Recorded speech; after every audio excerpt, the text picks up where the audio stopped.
sungalo jora yado mogo tilalendo sungalo suni na kata tila yoromata nin konko fana tilo yoromata info ka perepere latiga na ka della uni hadisa qur'ana kuno wakati to haratilanchebo kanto akono droba fo wati sera ndu fo ku surunya me nde kuma munun fo ni mogo min mako bula ku dafalen soro ni yere bese ka sege sigara bukanna Sheikh Muhammad ibn Salih Usaymin rahimahullah aye kitabu do dilaninka ko majalisu shahru ramadan aye kitabu do dilaninka kitabu nyuma sungalo kola majalisu shahru ramadan ako kitabu yin kono ako mogo tilalendo kata sunna sungalo kono kata tila yoromata ako al-qismu al-awwalu tila yoroma folo al-muslimu al-balighu al-aqilu al-muqim al-qadiru ash-shalimu min al-mawani sungalo na jora suni wajibra jonka silama ye balighu ye hakilima ye isigileno ite tamala ibese kasuinke ikisileno kabo bali mimbi bali sunna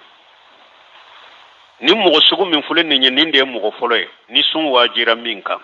ni mogo sugu sun wajibira ninka ni qur'ana ye a wajibira ka ni tiren ka sunna ye a wajibira ka bil ijma' silama sun wajira ka ni sungalo جورا شهر رمضان الذي أنزل فيه القرآن هدى للناس وبينات من الهدى والفرقان فمن شهد منكم الشهر فليصوم ويدل لك وصوم أجرابك تيرين كهدسا كو جاء رأيتم الهلال فصوموا أقولنا يسون قالوا يدروا يسو مؤمن يكافرية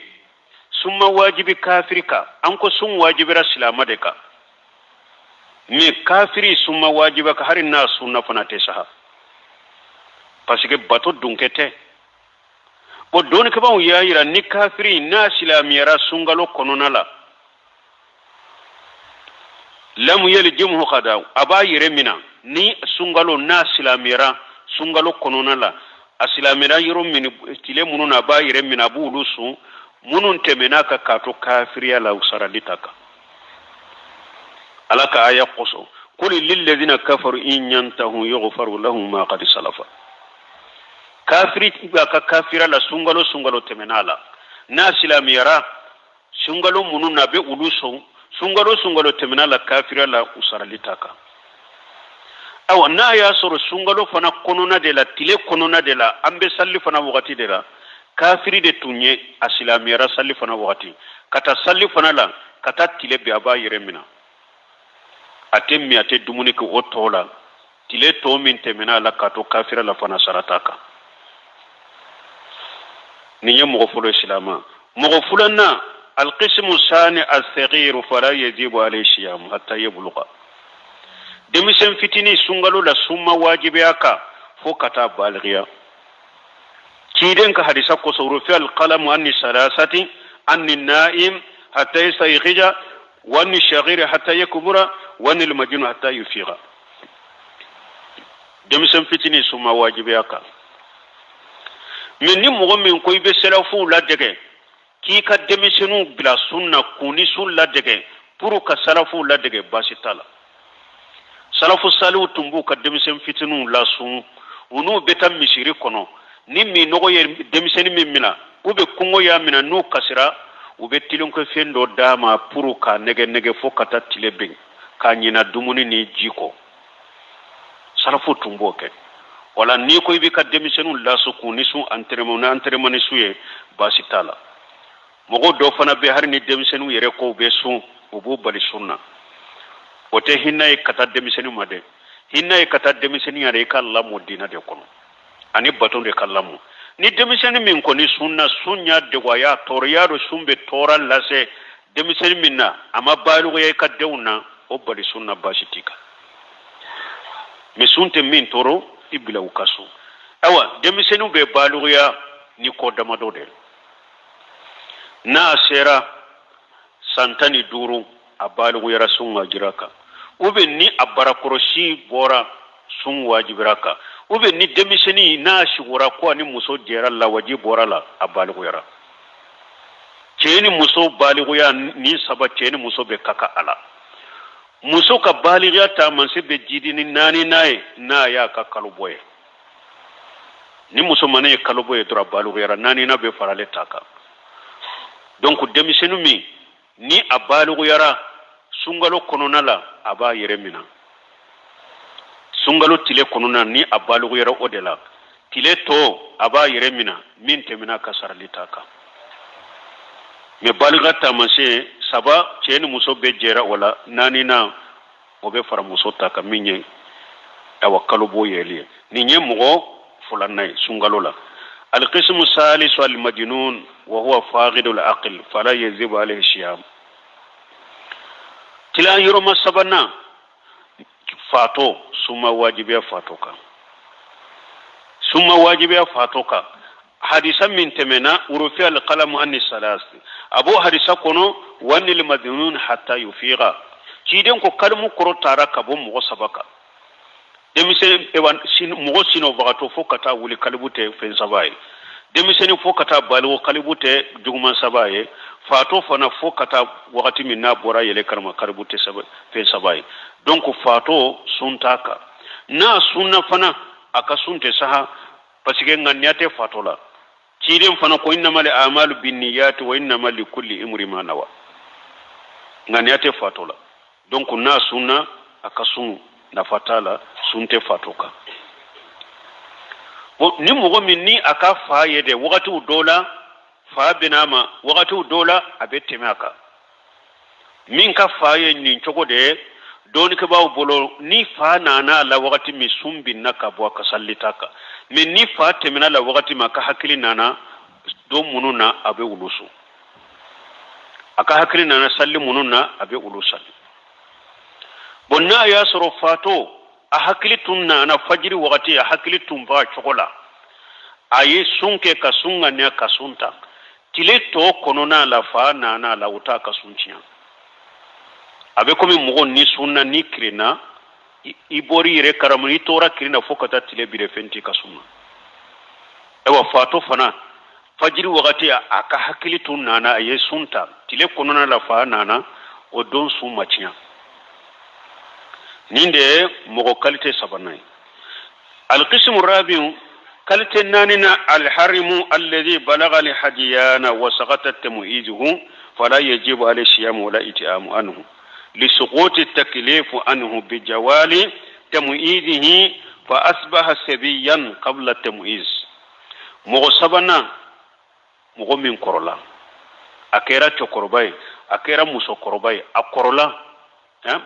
mogo nanina mogo min korola koroya min do hakilite aka hakili yerete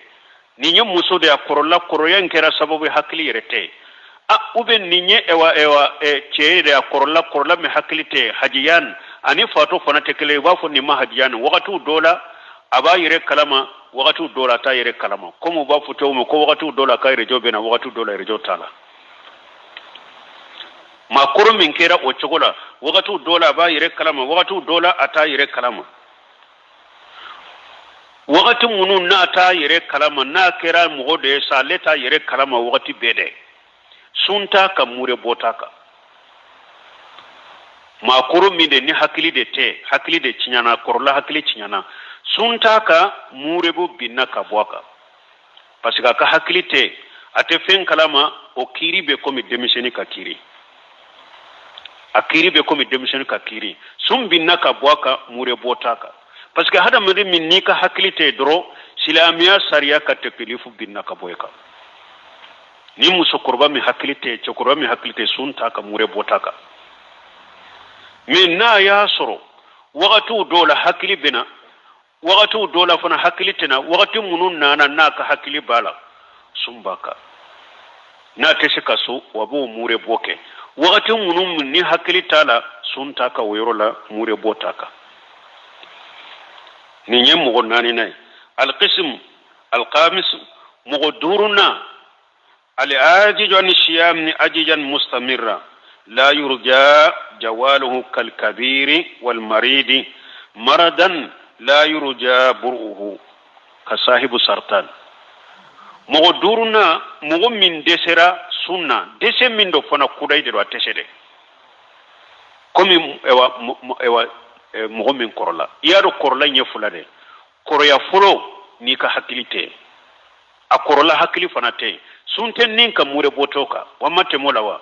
nin fulana min fulen nenya alete se ka su koroya koso me hakili bere me koroya inde koso atese ka su me aleka hakili machiyare aleka hakili be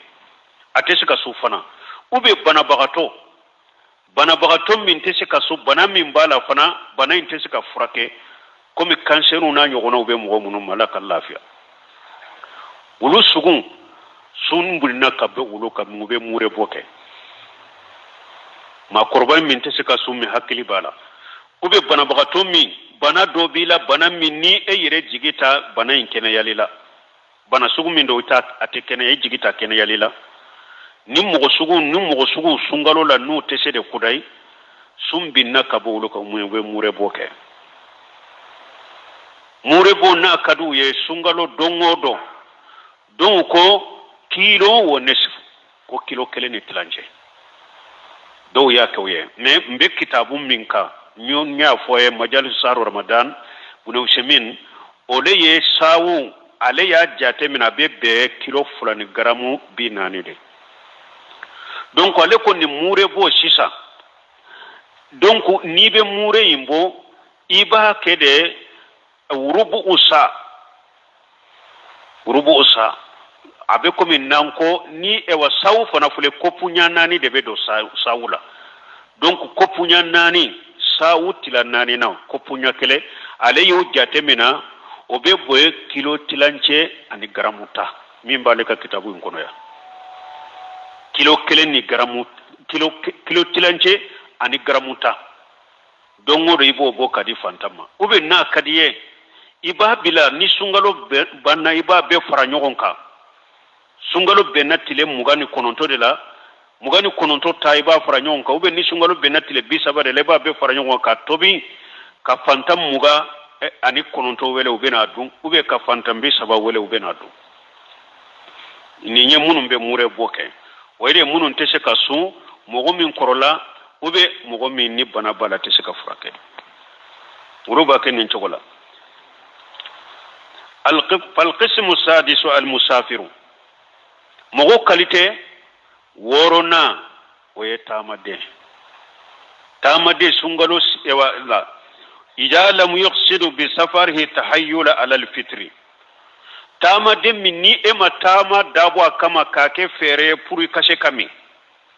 سنغلو كنونا لا إبه مي منا ياسر أي كتاما پروگراما كما ده پورو كاشي كامي ده ate daga ka mini ye haramu ye ka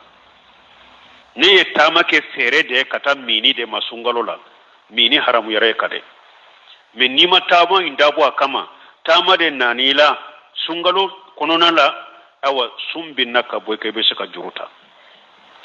me doni kama ko tama de min fulen ni nye ikalla halabe to ya sabala ni yere ya do tama in konon na be saka sun tindegu ibe sun puru juru kana do ila wanta sumu wa khairul lakum su puru juru kana do de ni yere ya do sunti degu bon ni yere ya do fana ni sunna a sun aten toro membe musaka surala de mente toro aten degu bani tora basema e ka sunto o de kany mana ni be tamala yi sunni ni sumbaliya be kakaya sunni ni sumbaliya be kakay bolo e ka su o de kany men ni yere yaadu ni sunna be degun surala de mente toro koni e kam mi ode kany men ni yere yaadu ni sunna sunyire be tora de sema sun kere e ma haramwe la darara wala dirara komi nya fo tuma be der labe ko me utese ka fode wakati inde koso ni nyemo woro na tamade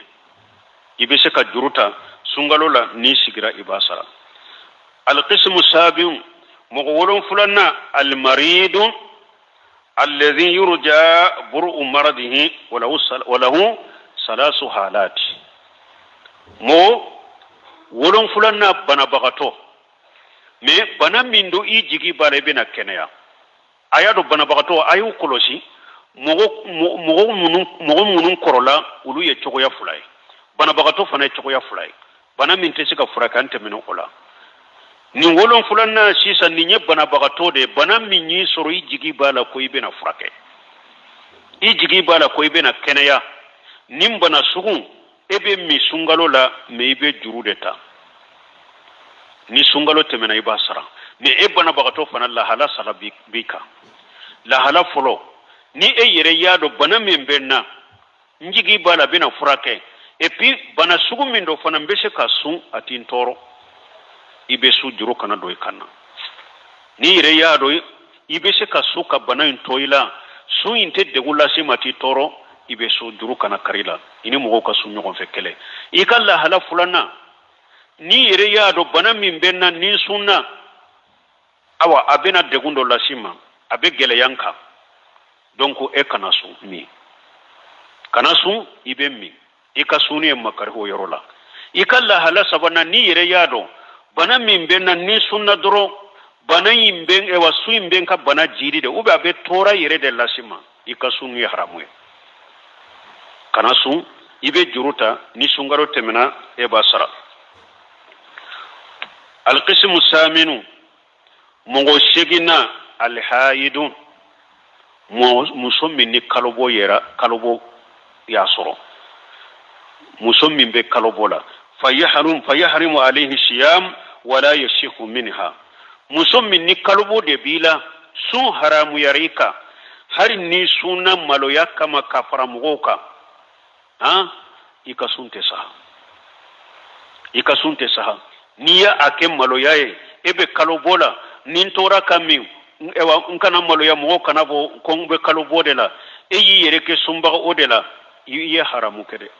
ni sunna ka kalobɔ in to la i ye haramu kɛ et puis ka sun tɛ saha o de la ye mun ye ciren ko ma araitu min naqisati aqli wa dini ajhabu lilubbi rajuli haji min ihdakunna qulna wa ma nuqsanu aqlina wa dinina ya rasulallah qala laysa shahadatu almar'ati bimithla nisfi shahadati rajuli qulna bala qala fadhalika nuqsanu aqliha alaysa jahadati lam tusalli wa lam tasum la nyine ni rode ciden ko muso adina nagasilen do hakil nagasilen de do o ko an ka hakil nagasilen jumay ako muso fula sheria ni cekelen de ka sheria be be nyogona o ya ka hakil nagasilen o ko an ka dina nagasilen fane jumay ako yala naw be kalo bola abe salli ba be suwa ko ay ako de ya ka dina nagasilen donc ni nya yiranna ni muso be kalo bola ate salli ate su mais salli sarali taka de na seneyara akora salli salali taka mais ni kalobo ya soro e ni sunya soro kalobo munu nya be sunnu nun sara munna salli te sara sumbe sara parce que salli koni dongo do de mais sun fana sanni sande odi ato sumbe sara awa abo chogo de la muso min fana be bange jolila ani muso min be kalobo do be de kiri kelenya ubede kiri kelenye ate salli nabe ewa bange jolila ate salli nabe bange jolila ate sun me abe juru deta ni ewa dom munun temena la kato kalo bola abu juruta ni sungalo temena abu sara ni dom munun temena musula kato bange jolila abu juruta ni sungalo temena abu sara alqismu tasim mugo konontonna almar'atu idha kanat murdiya aw hamila mogo konontonna muso na be sindi dema ube muso konoma muso de da be sindi dendema sungalo nana lebe sindi dema ube sungalo nana muso konoma do ni mfana sungalo la sumbi na kabwaka me abasara ni doni ke bawo bolo sosori chama mbina ni na nyafu choko ma prepare la tigete se kaso doni ke bawo doko ko muso min be sindi adema ube muso konoma ko no fura sirana sun koro deunde sababula ko ube juruta me ko me no ba sara ube mure boke kafaraka ni yokuma doye me na ya soro muso min be sindi ay dema ube muso min na konoma dedo asirana ni sunna tora be senyere dema tora be nyere de be tora surala ko abe komi banabagato kiri wala be juruta ni sungalo temena ba sara mure bota no fe doni kama do fana ko muso min be sindi adema ube muso min ni konoma do sungalo la ko abe ewa mure bore ke ko sumbindande ka bo ka ko abe mure boke ko sunta ka ko abe mure boke nimbe fora me don ke ka kuma sahale kuma ube tentelen ko fe ka cence hari shebo ye min fo majabi tugu ye min fo abe senselen ko fe utara sabati minka muso konoma do muso be sindi de ma isra na yire de koro isra na dende koro isra ni yire ni dende koro wawo ube bila bana bagato ka kiri de kono ube sungalo juru de ta doro nu sera ka sara domi uba sara ka foite su ibe mure de bo ote ube ka fo fana ka mure bo anofe ka sara be mure bo anofo si sahalente o si sahalente uya delila ke munye inna allaha wada anil musafiri satara salah وأن المسافر والحامل والمرضي صوما أو صياما ko ciden ko tamade alaye ewa tamade ko salli tilance alaya bi ka bo tamadenka bo tamade ani musommi be konomado ani musommi be sindi adema ko alaye sumbi ka bo nonunka me bilisugu nyumando mana sun wakati abinna ka buka utesu me nisungalo temena ubasara kuma sahlen ninde muso konoma muso min be sindi adema sungalo na ye soro ibe simmi de la si dembi simmi ube konoma do ni te se ka sun hari na kera sungalo fura sabade kai ba bede juruta ni sera ka sara domi de ba sara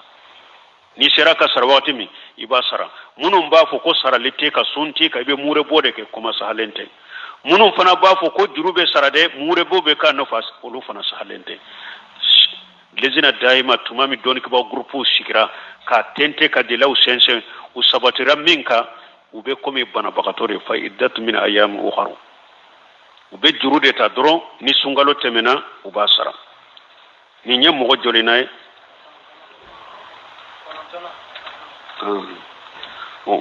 mogo tanna ye mogo jumaye mogo mi ni ewa sungalo nana ale mina li injali li إنجاء خيره لإنجاء نفس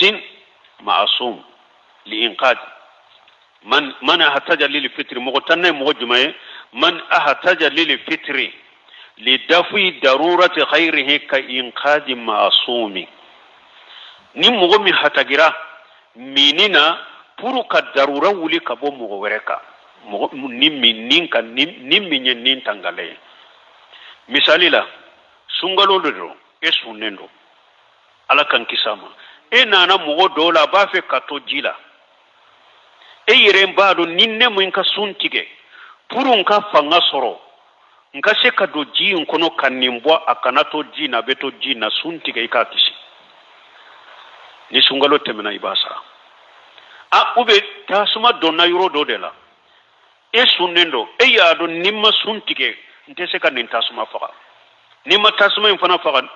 ewa nimbe toala mi ka suntige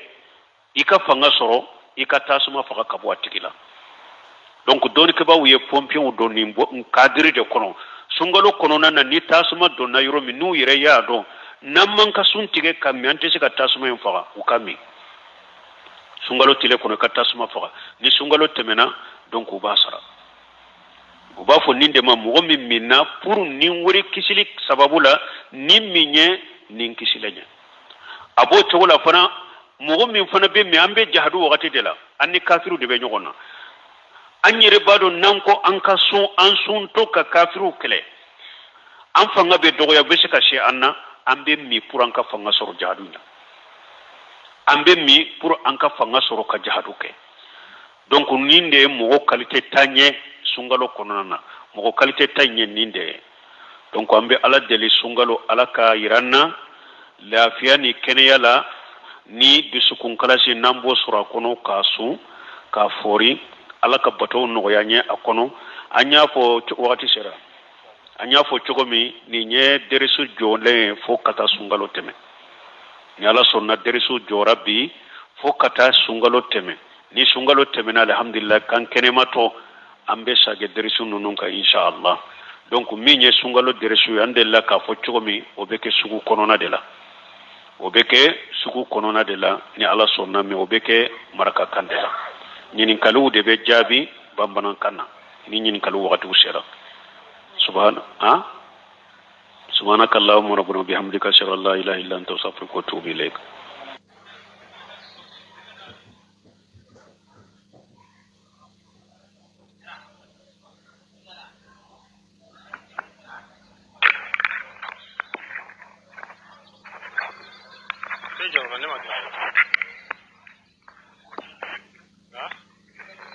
I know, sir.